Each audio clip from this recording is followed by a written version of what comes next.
Good day, everyone.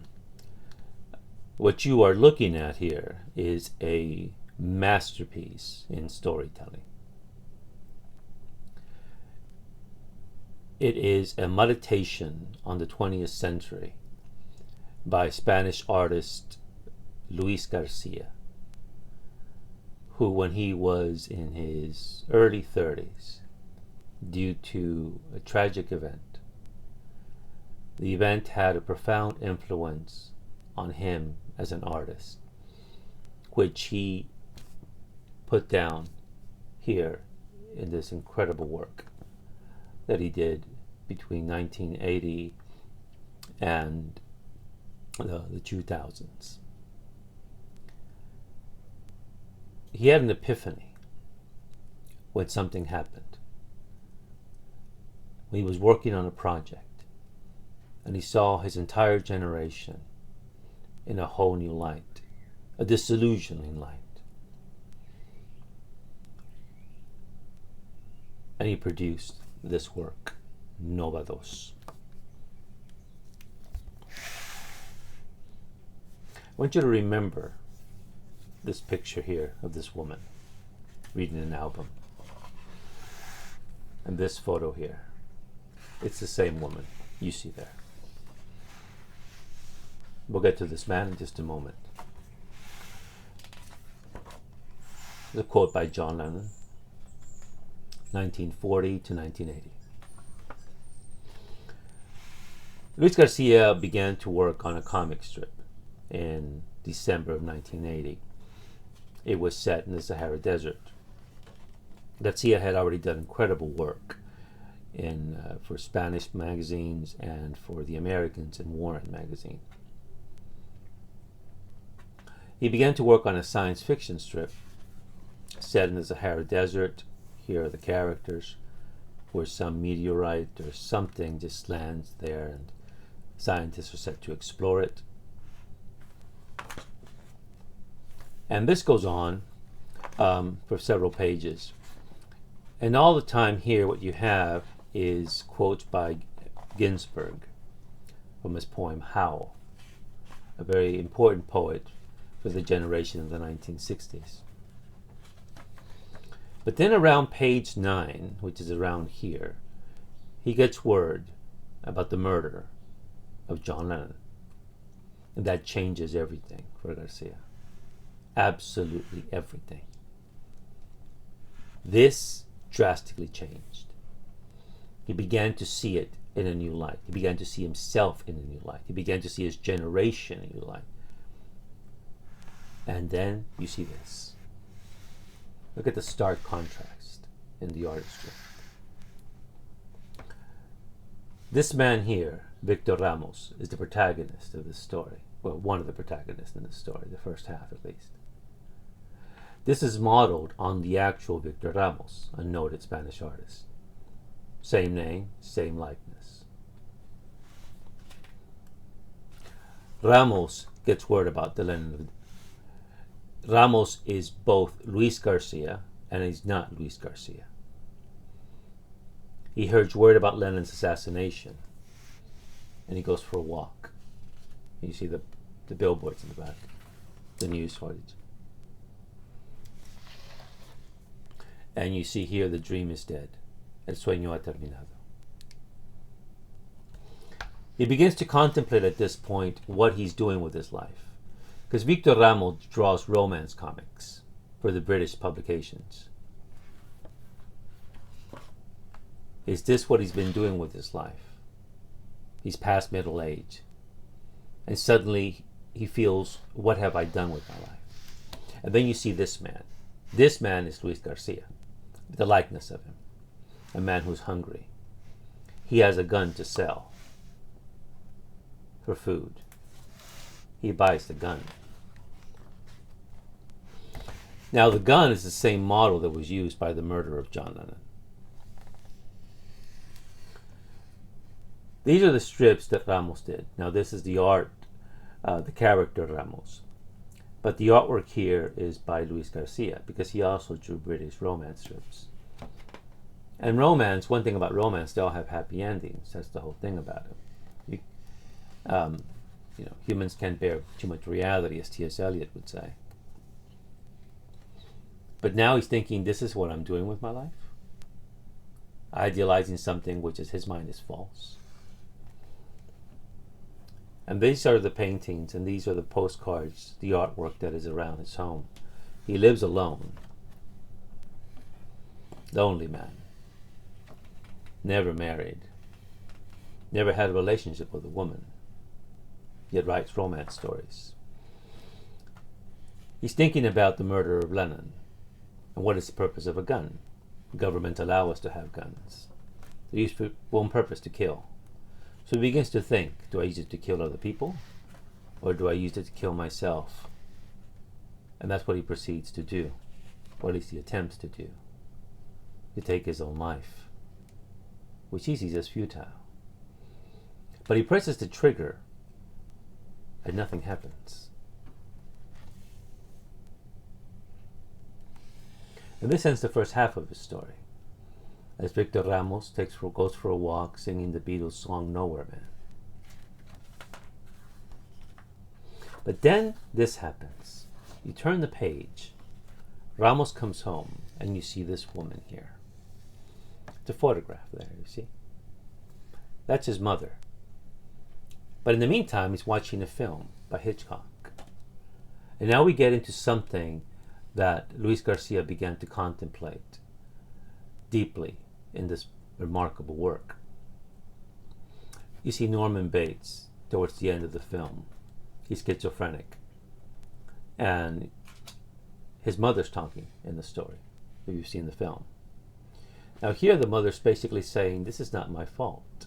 He's trying to say that it's my fault, but it's not my fault. I should have put him in a psychiatric ward a long time ago. He's making it seem like I am to blame, but it wasn't me. Now note, he was looking at a portrait of his own mother as this is happening. And now he looks at the news, and we go back to the comic strip that Luis Garcia was initially working on. A science fiction story. But now he incorporates it into his story. And he begins to say how this meteorite has landed in the Sahara and it's causing people to have hallucinations, pretty much like LSD.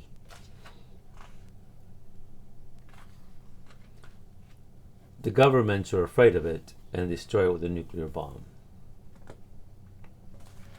In the meantime, he's looking at pieces of artwork, Baroque artwork. And then these beautiful images appear of this woman here. It's not clear who the woman is, but based on the poems that are here, because the book is pregnant with literary allusions.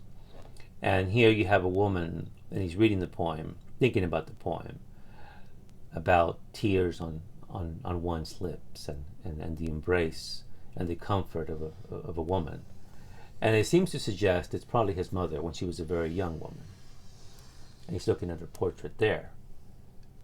He just lives with his cat. To find sense in his life, he looks through his tarot cards. As you know, with tarot cards, you put them side by side, and you find meaning in them. They're not meant to predict the future, not at all. It's meant to basically explain your situation, to bring it some kind of sense, some kind of order. He begins to read some short stories.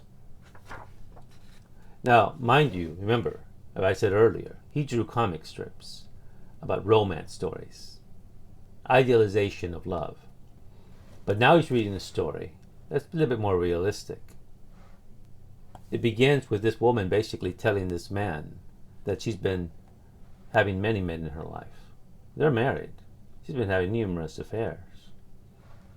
He has too. But like she tells him, whenever we make love, I think of another man, the man I truly loved. But he didn't have any money. You bought me. You had money. You had all these things. So she herself admits that she's guilty of this sour relationship. Now this man, of course, He feels disgraced that his wife is dishonoring his name, the way he sees it. And she says, how am I dishonoring your name? We're both in the same boat.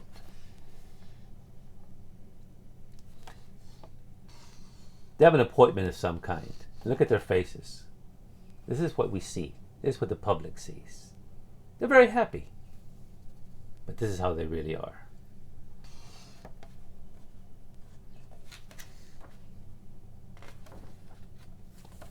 And now we get to the latter half of the story, which is quite remarkable. He falls asleep. And he has this dream. And all this here is a history of Spain and of Europe in the late 30s. It's around 1935, 1936, and Victor Ramos is conceived by his mother. He's conceived on the eve of the Spanish Civil War. He's conceived and born after the end of the war and the beginning of the Second World War, 1939. He is just a baby when the horror takes on a new level.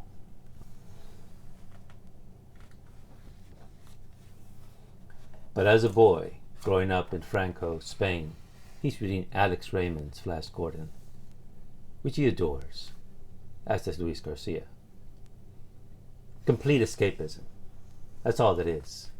But he has this fear that he can't escape from. He sees children out there playing, but he won't join them because he's afraid. And now he starts to narrate this. He's talking to somebody. He's been imprisoned by this fear his entire life. He's imprisoned from life. He's imprisoned from reality. He's imprisoned from women. From just absolutely, he can't get out of it. And he finally realizes it. This is his life. And he can't bear it. And he's talking to this woman here. This is the woman we saw at the beginning of the story, reading the album and on the reflection of the glasses. It's a psychoanalyst. And now we get her story, which is how her story is about to end. She really begins to think, I treat all these people who have all these problems, psychological problems, but I have my own. And she remembers her mother who would tell her, you amount to nothing. You don't listen to me. And she's looking at her photo album when she was a child. And Luis Garcia incorporates these photos of this little girl. Probably her first communion or maybe confirmation. And the psychoanalyst, the woman, continues to talk here. And she's wondering, when did my childhood end? When did I begin to lose my illusions? When did I stop being happy? When did it all end?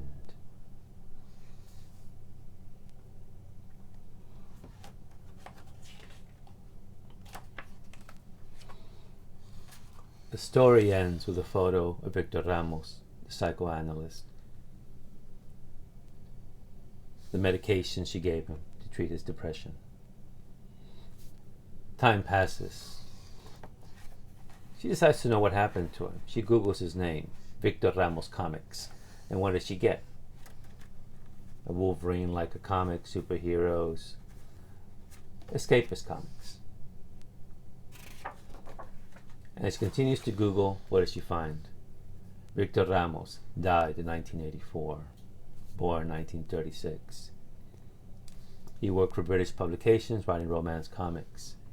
He died of an overdose of the medication she gave him. His body was found in his apartment, partially eaten by his cat.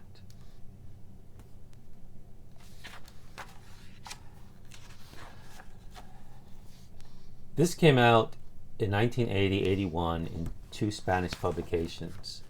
The Americans got it in heavy metal, which is when I first saw bits and pieces of the story. And I had no idea what I was looking at, but I was struck by the artwork, the words, even though I couldn't, again, put them in context.